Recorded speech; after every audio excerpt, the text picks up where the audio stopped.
요즘은 대단히 혼란스럽습니다. 정치도, 경제도, 안보도 대단히 혼란스럽고, 아까 장로님이 기도했듯이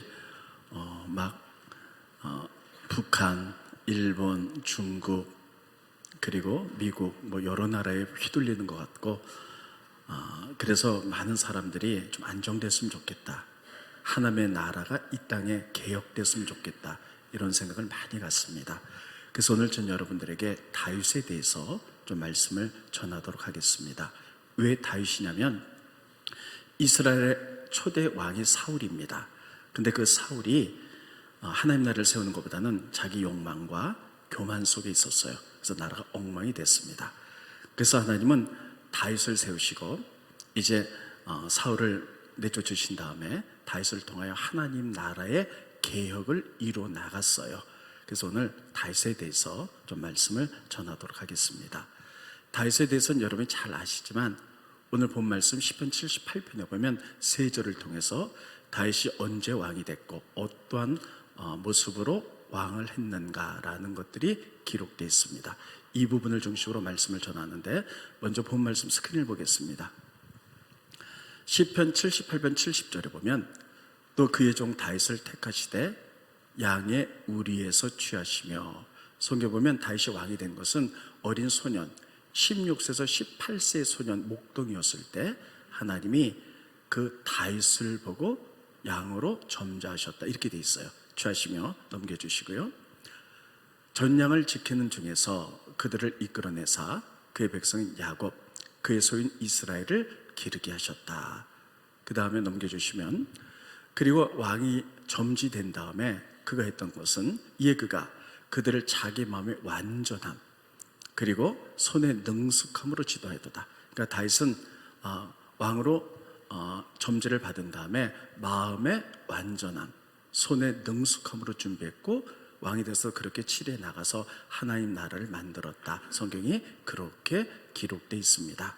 그러면 이것을 통해서 오늘 전 여러분들에게 지금 이 시대에 하나님이 교회를 부르시고 여러분과 저를 부르세요. 이 혼란스러운 시대에 하나님 나라 개혁을 하라고. 개혁하면 막 우리가 데모하고 이런 것이 아니라 세상을 향하여 건전한 하나님의 말씀으로 영향력을 끼치라는 그런 의미입니다. 이 말씀을 통해서 몇 가지 교훈 여러분들에게 전하도록 하겠습니다. 첫째, 성경에 보면 모든 개혁은 변두리에서부터 시작되었어요. 변두리에서 개혁이 시작됐다. 이것은 참 중요합니다. 지금 하나님께서 하나님 나라를 세우라고 이스라엘 초대왕 사울을 만들었습니다. 근데 사울이 공의와 정의 하나님 나라를 만드는 것보다는 사리사욕에 사로잡혔어요. 교만하고 그리고 자기 욕망을 위해서 살아가서 나라가 엉망이 됩니다. 그래서 하나님께서는 이제 사울을 물리치고 이제 다윗을 통하여 하나님 나라를 세우라고 했는데, 다윗은 변두리 사람이었어요. 다윗은 성경에 보면 베들레헴은 굉장히 시골이죠. 거기서 양을 치는 목동이었어요. 아무도 그를 주목해 보지 않았죠. 그런데 이 변두리에 이 다윗은 말씀 가운데 섰고 건전한 하나님의 말씀의 가치관을 갖고 있었어요. 그래서 하나님이 그를 주목해 봅니다. 그리고 그에게 이제 여러 사람을 붙여주고 그들은 일어나 다윗 왕국을 세우면서 잃어버린 하나님의 공의의 정의의 개혁을 일으켜서 하나님의 나라를 만들어 나갑니다. 여러분, 이렇게 변두리로부터 시작했는데 그러면 왜 중앙에서 시작하지 않았을까, 개혁이? 여러분, 사울 왕정에는요 여러 똑똑한 사람, 정세에 밝은 사람, 지식인층 여러 많은 사람들이 있었을 거예요. 근데 그들은요 서로 기득권에 맞물려 있었어요. 여러 가지 정당이 있었고 기득권에 딱 맞물려 있어서 서로 이해 가운데 꽉 물려 있었기 때문에 개인적으로는 그들이 개혁을 하려고 애를 썼어도 이 기득권 문제 때문에 전혀 될 수가 없었던 거예요. 그래서 성경에 보면 전체적인 개혁은 항상 중앙에서 일어나지 않고 바로 변두리에 말씀 가운데 건전한 가치관을 가진 사람들을 통하여 하나님 모아주시고 그들을 통해 하나님 나라의 개혁이 일어난 것을 알 수가 있습니다. 여러분, 또 예수님 시대도 마찬가지예요. 예수님 시대 때는 태어날 때 굉장히 영적으로 타락한 시대였죠. 제사장, 서기관, 바리새인, 또 사두개인, 많은 종교적인 집단이 있었지만 그들은 로마의 식민지 가운데 있어서 로마하고 결탁했어요. 그래서 그들이 살아남기 위해서 굉장히 많은 그런 믿음의 지도자들이 서로 기득권 때문에 싸웠죠. 그리고 촘촘히 쌓여진 이해관계 때문에 그들 개인적으로 물어보면 전부 다 하나님 나라, 하나님 통치 나라를 만들어야 됩니다. 말은 그렇게 했지만 실제로는 그들의 모임 속에서는요, 기득권 문제 때문에 그 안에서는 개혁이 일어날 수가 없었던 거예요. 그래서 하나님께서는 예수 그리스도를 변두리에 태어나게 하시죠. 나사렛. 나사렛은요, 그 당시 여러분 아무도 나사렛을 기억하지 않았어요. 심지어 성경에는 나사렛에서 무슨 선한 것이 나겠느냐, 변두리죠. 거기 예수님이 탄생하셨어요. 그리고 예수님이 하나님 나라 말씀을 선포하셨고 말씀의 가치가 가운데 서셨죠. 그때 하나님께서는 예수님께 12제자를 보내주시고 70인의 제자, 500인의 제자를 보내서 그들이 하나님 나라를 세우기 위해서 애를 쓰고 이들을 통하여 이제 하나님께서 하나님 나라를 세워가신 것을 알 수가 있습니다. 지금 나라도 그렇고 영적으로 우리나라 타락상의 모습도 똑같습니다. 사람들 개인적으로 만나면 다 괜찮아요. 개혁을 일으켜야 되고 잘 돼야 된다. 근데 여러분 정치하는 사람들도 보면 전부 다 정당 속에 있잖아요. 야당 여당이 그 한 사람씩 물어보면 전부 다 선해요. 근데 어떤 그룹을 당을 이루게 되면요, 그 당끼리 서로 다르기 때문에 서로 시기하고 다투고 전쟁을 일으키죠. 그래서 개혁이 일어날 수가 없습니다. 성경은 뭐라고 말하고 있냐면 당을 짓지 말아라. 당을 짓는 사람들은 하나님 나라를 유업으로 받을 수 없다라고 잘라 말할 만큼 그렇게 말하고 있어요. 저는 목회자지만 목회자로서 이런 얘기하기는 굉장히 부끄럽고 창피한 얘기긴 해도 모든 교회도 마찬가지예요. 모든 목사님들 개인적으로 보면 다 똑똑하고 하나님 나라에서 애쓰고 수고하십니다. 다 그런 건 아니지만 그러나 목회 정치에 나가보면요, 많은 목사님들이 감독 선거, 감독 회장 선거할 때 전부 다 라인들을 세워요. 너는 이쪽 사람, 나는 이쪽 사람. 평상시에는 괜찮은데 선거철만 되면 이렇게 당을 짓고요, 서로 기득권 때문에 싸워요. 이거 도대체 이게 어떻게 되는 건가? 개인적으로 물으면 이 땅에 하나님 나라를 세워야 된다, 개혁해야 된다 말은 하지만 전부 다 이런 혼란 속에 있어요. 그래서 하나님은요, 그런 중심에서는 하나님이 개혁을 일으키시지 않습니다. 여기에 들어가지 않는 변두리에 믿음 가운데 서 있는 교회, 믿음 가운데 서 있는 목회자, 이런 사람들, 바른 가치관을 가진 사람들을 하나님이 보시고 그런 사람들을 모이게 만들고 그들을 통하여 조용하게 이 땅의 기독교 문화를 바꿔나가는 개혁운동을 벌린다는 사실이에요. 저에게는 NCMN에 우리가 같이 일을 합니다. 그동안에 저 혼자 열심히 몇 분과 이렇게 일을 했어요. 그러다 보니까요, 여러분 NCMN의 마인드가 우리 가운데 들어가 있지만 좀 더 하나님 나라를 세워나가기 위하여 어떻게 할까? 그래서 여러분 지금 이런 변두리에 있는 교회죠. 영적으로 변두리에 있는 교회, 말씀 가운데 서 있는 그런 많은 교회들이 현재 네트워크로 이번 9월까지 250개 정도 이미 합성이 됐습니다. 계속해서 늘어날 거예요. 그들이 모여가지고 이제 어떻게 하면 이 땅에 기독교 문명으로 문화를 바꾸며 나라를 개혁할 건가, 이런 거에 대해서 연구하고 공부하고 기도하고 훈련하고 있어요. 그래서 가을부터는요, 저희 교회가 이제 다 들어가기 원합니다. 그래서 가을에는요, 장로님, 권사님, 집사님, 속장 인도자님, 단체장들이 먼저 들어갈 건데 들어가기가 너무 어려워요. 경쟁이 너무 세서 그래요. 그러나 제가 어떻게 해서라도 우리 교인들이 먼저 훈련 받을 수 있도록, 경쟁이 너무 세서 막 몇 년씩 기다리는 사람도 있어요. 그러나 우리가 이래서 이런 하나님 나라를 세우는데 우리가 변두리에 서 있는 다윗처럼 나라가 됐으면 좋겠다, 이런 의미에서 다윗을 시작하도록 하겠습니다. 하나님은 정치적인 중앙이 있지 않고 아무도 주목하지 않는 베들레헴의 어린 소년 목동을 주목하셨어요. 그리고 그를 왕으로 삼으셨어요. 그리고 그를 통해서 하나님 나라 개혁을 이루셨는데, 그럼 다윗은 도대체 어떠한 사람이었는가 하는 것이에요. 첫째, 다윗은 오늘 본 말씀 보면 충성스러운 사람이었어요. 따라했습니다. 충성. 하나님 충성스러움 찾고 계세요. 조금 무슨 일을 하다가 몸이 힘들고 어려운 사건이 있으면 그냥 안 해, 이런 사람은 하나님 쓰시지 않으세요. 그럼에도 불구하고 최선을 다하는 사람, 건전한 말씀의 세계관 위에 있으면서 하나님이 나에게 말씀한 것에 대해서 충성을 다하는. 여러분, 지금 다윗은 하나님이 그를 왕으로 점지하셨을 때가 16세에서 18세 청소년이었어요. 아주 어린 소년이었죠. 더군다나 아무도 주목해보지 않는 목동이었어요. 다윗은 목동으로서 아버지의 양들을 100마리나 200마리를 끌고 그 당시에 산으로 들러다니면서 한 달 이상 다 집을 못 들어가고, 낮에는 먹이고 밤에는 이제 그들을 재우면서, 양들을 재우면서 이렇게 살았지요. 그런데 이렇게 어린 목동이 그 양 한 마리, 미물 한 마리 최선을 다하는 모습을 보면서 하나님 보셨던 거예요. 저렇게 말씀의 가치가 있어서 미물을, 그 아무것도 아닌 그 생명 하나, 양 한 마리를 저렇게 소중하게 지키는 저 목동이 왕이 된다면, 이 다음에 백성들 하나하나 사회적 약자까지 잘 돕는 왕이 될 수 있겠다 하는, 그렇게 말씀하시고, 그래서 이제 양 우리에서 전양을 칠 때 왕으로 삼으셨다. 성경에 그렇게 기록하고 있습니다. 스크린 보시죠.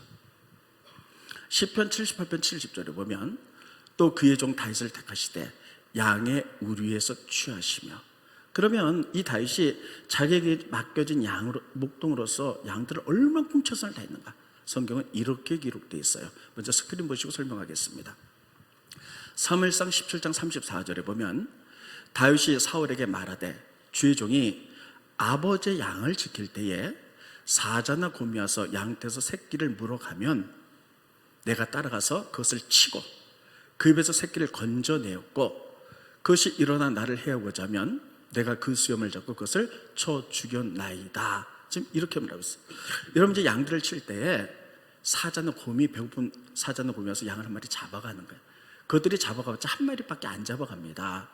그럼 보통 목동들 같으면 얼마나 무서워요. 그냥 막 도망갈 거예요.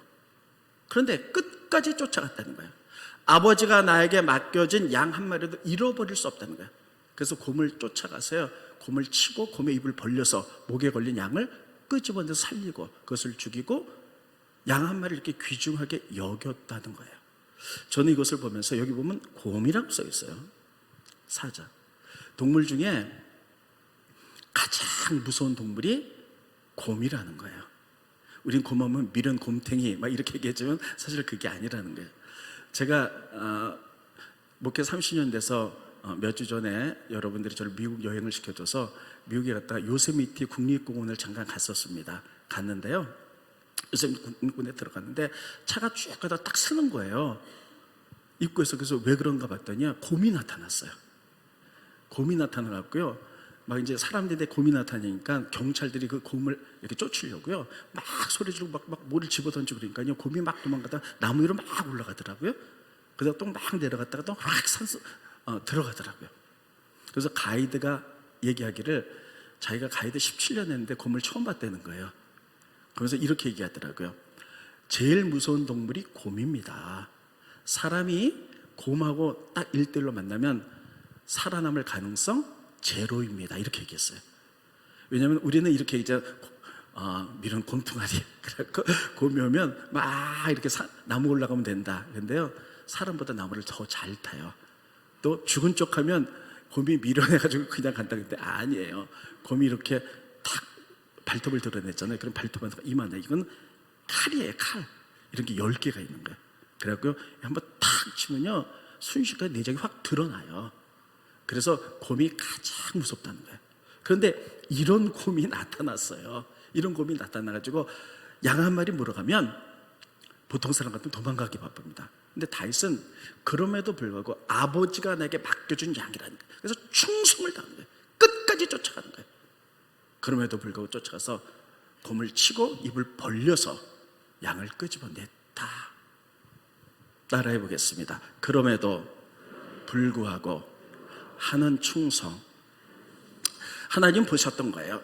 이 땅에 하나님 나라를 세우라고 사울왕을 세웠는데 탐욕과 교만 속에 있어서 하나님 나라보다는 타락한 나라를 만들었기 때문에 이 개혁을 누가 이룰 것인가? 중앙에서는 모든 사람들이 자기 기득권 때문에 아무것도 하지 못하는 가운데 있어요. 서로 싸움만 하고 있어요. 그 다음에 변두리를 보시는 거예요. 누가 말씀 가운데 섰는가? 어린 소년 다윗이었지만 그의 모습을 보니까 충성스러운 사람.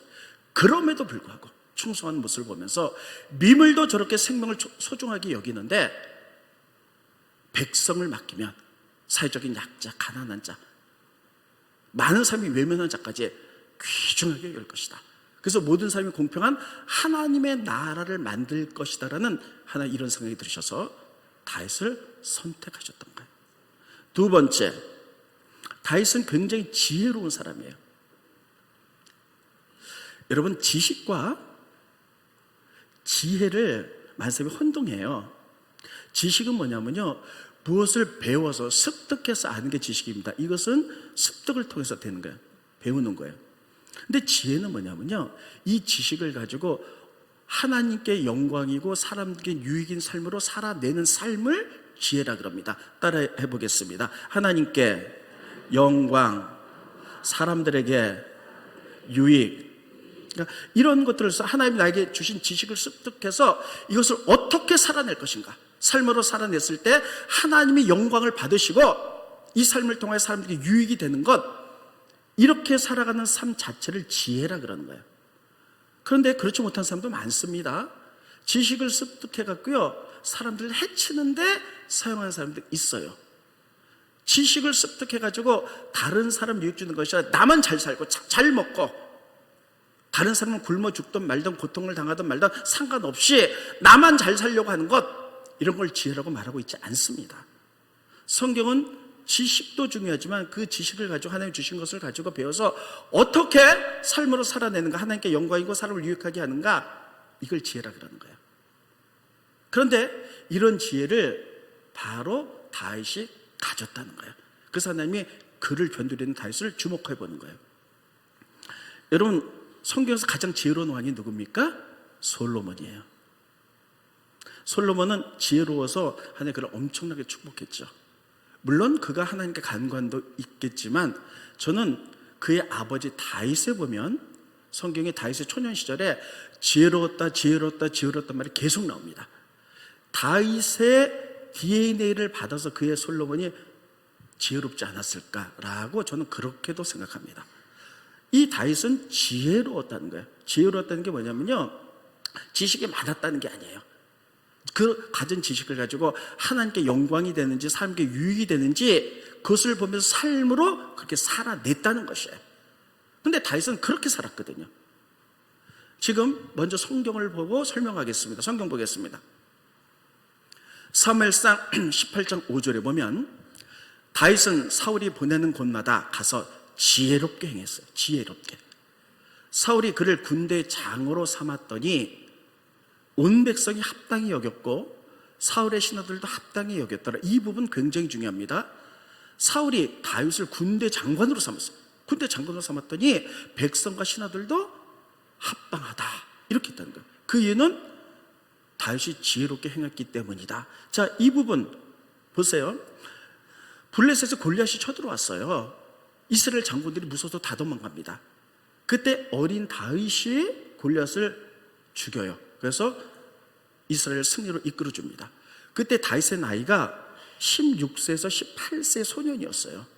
그런데 골리앗을 죽였다고 해서요, 여러분, 이 사울이 다윗을 군대 장군이니까 우리나라는 국방부 장군을 만든 거예요. 국방부 장관을 만든 거예요. 여러분, 이 어린 소년이 전쟁에서 한번 승리했다고 국방부 장관을 만들었다면 사울 나라 밑에 평생토록 전쟁하면서 나라를 지켜왔던 많은 군인들이 있었을 거예요. 많은 군인들. 이분들이 어떻게 생각했을까요? 저건 뭐야 도대체? 나는 평생을 나라를 위해서 몸 바쳐서 일했던 군인들인데 어린 소년이 전쟁에서 한번 이겼다고 군대 장관을 만들어? 많은 불평이 있을 수 있을 거예요. 그리고 다윗 입장에서도 굉장히 그 자리가 불편했을 거예요. 그런데 다윗은 지혜롭게 행동했다는 것이에요. 그래서 다른 사람들에게 유익을 주면서 이 부분을 어떻게 할까? 다윗도 생각이 많았겠죠. 보통 사람 같으면요, 자기 밑에 사람이 깔볼까봐 막 무력으로 막 했을지도 몰라요. 근데 그렇게 한 거예요. 잘 관계를 맺었다는 거예요. 잘 관계를 맺었다는 거예요. 이 관계는 뭐냐면 하나님과의 나와의 관계, 나와 너의 관계, 이게 지혜인데 하나님과 나의 관계는 하나님을 사랑하시죠?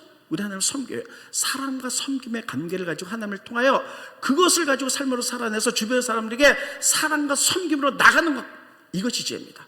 따라해 보겠습니다. 사랑과 섬김. 그러니까 여러분, 많은, 자기는 힘들지만 어린 소년이었지만 밑에 있는 많은 군인들에게 사랑과 섬김을 지혜롭게 했을 때 그들도 합당하게 여겼다는 것이에요. 이렇게 지혜로운 삶을 살았다는 거예요.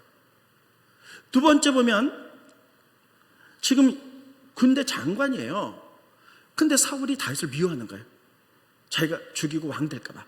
그래서 군대 장관에서 천부장으로 강등을 시켜요. 직장 다녀보신 분들은 아마 이해가 갈 거예요. 직장에서 굉장히 높은 직분이었는데 어느 날 사장이 직분을 확 자천시켜서 밑으로 있다면 아마 기분이 이상할 거예요. 내가 뭐 이 직장 아니면 뭐 직장에서 확 나버릴지도 모르겠어요. 이랬을 때 다윗은 어떻게 행동했을까? 보세요. 지금 다윗을 천부장으로 강등시켰어요. 근데도 지혜롭게 행동했다고 성경에 그렇게 기록되어 있어요. 스크린 보십니다. 사무엘상 18장 13절에 보면 그러므로 사울이 그를 자기 곁에서 떠나게 하고 그를 다윗을 천부장으로 삼으며 군대 장관에서 천부장으로 떠들었어요. 그가 백성 앞에 출입하며 다윗이 그 모든 일에 지혜롭게 행했더라. 그 일뿐만 아니라 모든 일에 하나님의 같이 계셨기 때문에 모든 일에 지혜롭게 했다는 것이에요. 만약에 그럴 리는 없죠. 죽었다 깨나도 그럴 리는 없지만 우리 장로님들이 계신데 제가 막 못마땅하다고 오늘 장로님들을 집사님으로 확 떨어뜨렸어요.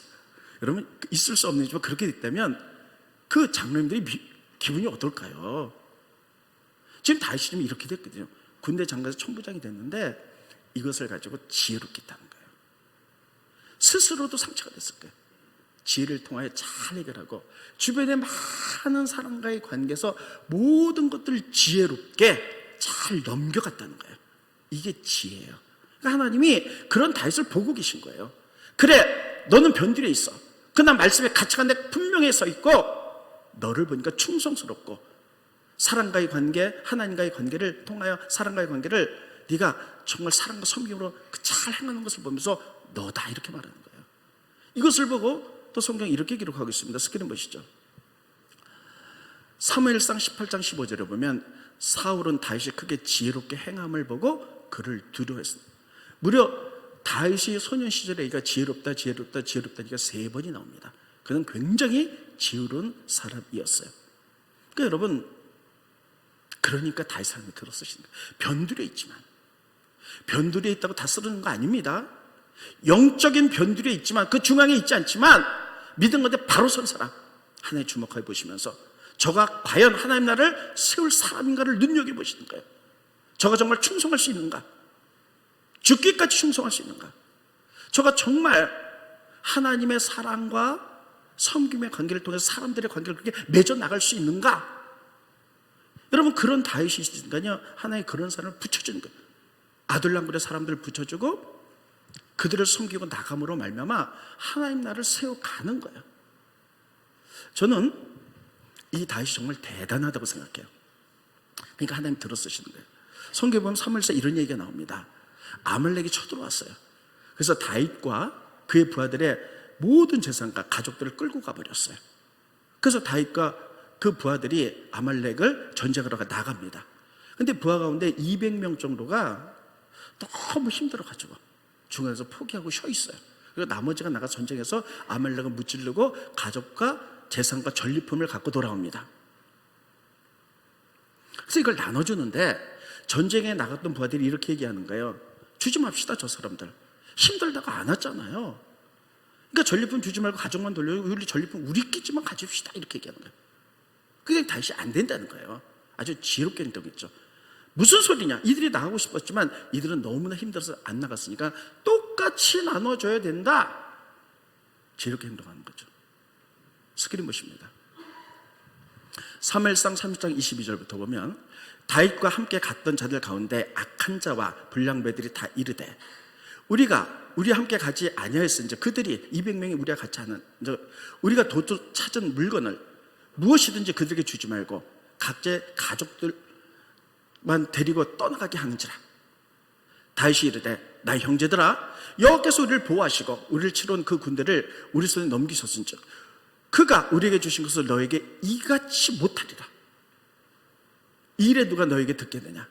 전쟁에서 내잡았던 자들의 분깃이나 소유를 곁에 머물렀던 자들의 분깃과 동일할지니 같이 분배할 것이나. 가치는 지혜롭게 행동하는 거예요.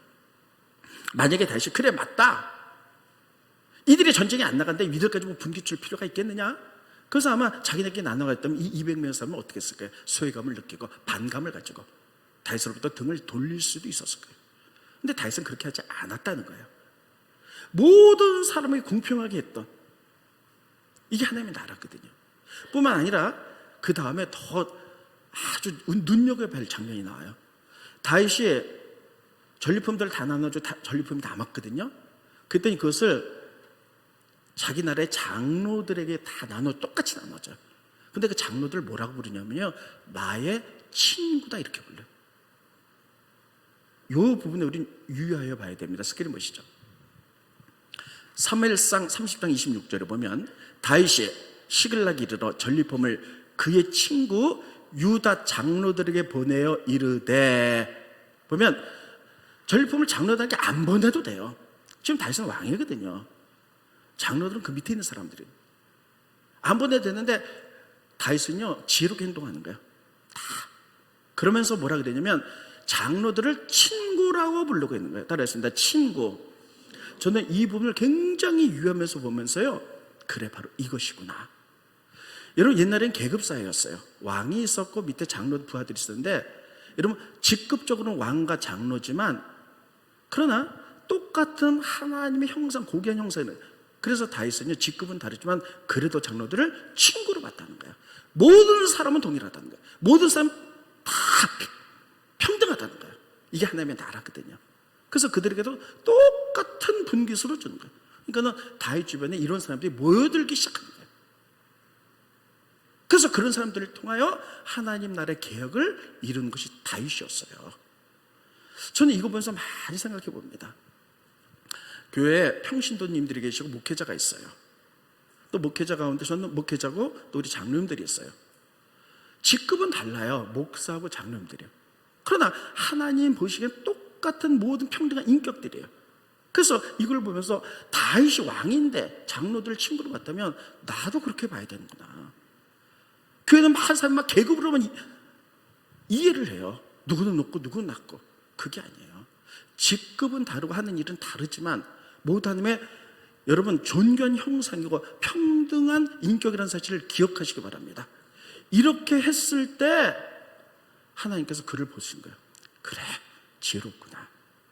저가 왕이 됐을 때 하나님의 나라, 공의와 정의의 나라, 모든 사람의 평등과 모든 사람의 존귀한 나라가 만들겠구나. 변두리인 다윗을 보고요, 그러니까 이렇게 지혜롭게 행동하니까 이 사람들이 사울 체계 밑에 있을 때는요 전부 다 불평등했거든요. 원망과 불평이 많았는데 다윗에게로 오는 거예요. 그래서 하나님 나라를 만들어 나가는 거예요. 이게 다윗이에요. 마지막으로 세 번째 가장 중요한 것은 다윗은 그러면서 자기와 그 밑에 사람들 어떻게 훈련시켰냐, 두 가지예요. 스크린 보시고 설명드리겠습니다. 시편 78편 72절을 보면 이에 그가 그들을 자기 마음의 완전함으로 기르고, 따라하겠습니다. 마음의 완전함, 손에 능숙함. 네, 마음의 뭐라고요? 완전함, 손에 능숙함. 이 두 가지로 다윗도 훈련됐고 사람들 훈련시켰다는 거예요. 그러면 마음의 완전함은 뭐고 손의 능숙함은 뭔가? 마음의 완전함은 하나님과의 관계예요. 그래서 하나님을 진실로 경외해 나가는 거예요. 그리고 그분의 성품이 내 안에 들어서 나를 또 하나님의 영광이 드러나는 게 마음의 완전함이에요. 손의 능숙함은 뭐냐면요, 사람마다 우리 교인들도 1000명이면 다 삶의 스타일이 달라요. 직업도 달라요. 그들이 각자 위치에서 자기가 전문가로서, 정치하는 사람은 정치의 영역, 사업하는 사람 사업계의 영역에서 손에 능숙함으로 거기 전문가, 최고의 전문가가 되는 거예요. 그래서 다른 사람에게 영향력을 끼치는 이런 두 가지 자격이 돼야만 하느니 크게 쓴다는 거예요. 그래서 이 두 가지를 갖췄다는 거예요. 마음의 완전한 하나님과의 관계는요, 훈련을 통해서 되는 겁니다. 손의 능숙함보다 스킬적이고 기술적인 거, 직업적인 거는요, 습득을 통해서 되는 거예요. 그러니까 훈련과 습득을 통해서 됐다는 거예요. 여러분, 이 두 가지가 꼭 있어야 되시길 바랍니다. 그래서 하나님의 영광 돌리는, 하나님 쓰임 받는 사람이 될 수 있는 거예요. 따라해보겠습니다. 마음의 완전함, 손의 능숙함. 근데 많은 사람들이 이렇게 생각해요. 마음의 완전함만 있어요. 우리 아들 대학 가게 해서 좋은 대학 가게 하나님께 믿습니다 하면서 크게 기도해요. 근데 손에 능숙한 공부는 하나도 안 해. 그럼 갈 수가 없는 거예요. 그렇잖아요. 공부도 안 하면서 아무리 기도 많이 했다고 못 가는 거예요. 우리 아들 대기업에 들어가기 위해서 하나도 준비 안 하는데, 다른 사람은 다 준비하는데 아들은 아무것도 준비하면서 우리 아들 대학 가게 해서 뭐 대기업 가게 해서 아무리 마음에 완전하게 기도한다 할지라도 뭐 기적적으로 어쩌다가 될 수는 있겠지만 여러분 안 되는 거예요. 또 반면에 어떤 사람은 손에 능숙함이 있어요. 그래서 열심히 공부해갖고 뭐 전문직이 돼서 돈 많이 버는 사람이 있어요. 근데 마음에 완전함이 없으면요, 그 돈 벌었고 자기 위주로 쓰는 거예요. 하나님 영광 생각하지 않는 거예요. 그래서 자기 위주로 막 쓰고 아무렇게 사는 거예요. 하나님 그런 사람 쓰시지 않으세요. 그래서 우리가 열심히 노력하고 그 분야의 전문가가 되어서 단순히 영향을 끼칠 때 마음의 완전함이 있어서 나를 통하여 그 일을 통하여 하나님의 영광이 드러나는 것, 이렇게 될 때에 하나님 나라가 세워진 줄 믿으시기 바랍니다. 그래서 하나님은 이런 두 가지 자격을 갖춘 사람을 쓰는 거예요. 따라해보겠습니다. 마음의 완전함, 손의 능숙함, 이 두 가지가 다 있으시기 바랍니다. 마음이 완전한 사람은 손에도 능숙하셔야지고요. 손에만 능숙한 사람들은 여러분 자기 스킬과 자기 경험만 따라가요. 절대 안 돼요. 마음의 완전함도 있으시기 바랍니다. 그러면 그가 하나님과의 관계로, 하나님과의 관계를 통해서 마음의 완전 온전함을 배웠어요. 그리고 아주 위대한 하나님 나라의 왕이 됐거든요. 하나님 나라. 근데 성경에 보면 다윗이 어린 소녀일 때부터 하나님께 배웠다는 말이 하나도 없어요. 그런데 아까 얘기했잖아요. 마음의 온전함은 훈련을 통해서 되는 거거든요. 배워야 되는 거예요. 근데 다윗이 배웠다는 얘기가 없어요. 그럼 다윗은 도대체 이런 것들을 어떻게 하게 되었을까? 성경에 보면요, 이 부분에 라마 나요트에서 다윗이 사무엘과 머물렀을 때 일어난 일들을 우리는 주목해야 돼요. 자, 설명 들으시고 이 부분 성경 읽도록 하겠습니다. 사무엘은 누구냐면요, 킹메이커예요. 왕을 만드는 사람이에요. 그래서 하나님이 그를 통해 사울 왕을 만들었어요. 근데 사울 왕이 하나님 나라에 관심 없이 자기 교만과 욕망을 통해서 일하는 거예요. 그래서 하나님이 그를 버려서 사무엘이 사울을 떠나 라마 나요트에서 살아요. 따라서 라마 나요트 여기서 사는데, 그래서 이 땅에 하나님 나라를 만들어야 되겠다 싶어가지고 거기 신학교를 만들고요, 사람들에게 하나님 말씀을 다 훈련시키는 거예요. 그런데 사울이 다윗을 죽이려고 해서 다윗이 어디로 도망가냐면 사울이는 라마 나요트에서 도망가요. 그래서 거기서 같이 살아요. 스크린 보십니다. 사무엘상 19장 18절에 보면 다윗이 돕혀여 라마로 가서 사무엘에게로 나아가서 사울이 자기에게 행한 일을 다 전했고 다윗과 사무엘이 라마 나요트에서 가서 살았더라. 얼마를 살았는지 몰라요. 같이 살면서요, 사무엘은 이미 다윗을 왕으로 삼았거든요. 그래서 킹메이커잖아요. 분명히 그래서 다 가르쳐 줬을 거예요.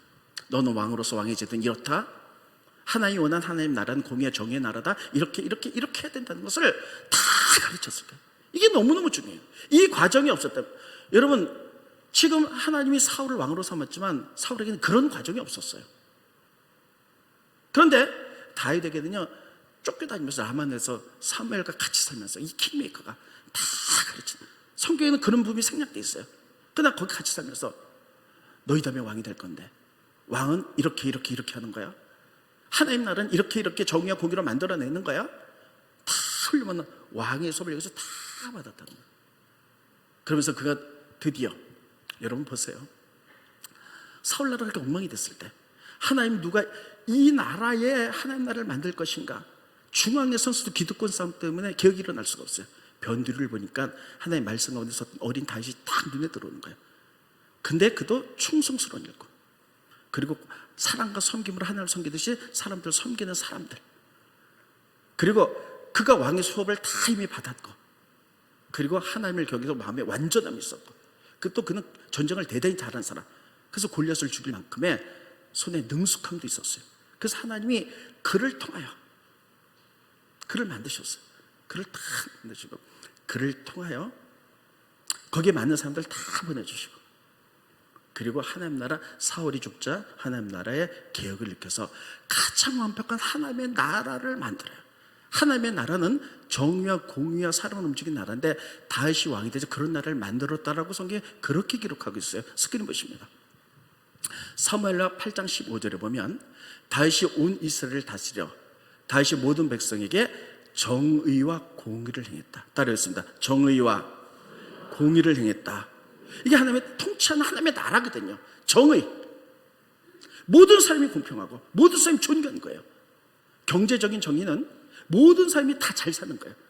그래서 공급과 분쟁 문제가 잘 돼가지고 한 번 넘어진 사람을 회복시키고 모든 사람이 잘 사, 이런 나라를, 하나의 나라를 만들었다는 거예요. 그래서 개혁이 일어났던 거예요. 그렇게 하고 나니까 어떤 일이 벌어졌냐. 결론입니다. 보고 마치겠습니다. 넘겨주세요. 스크린.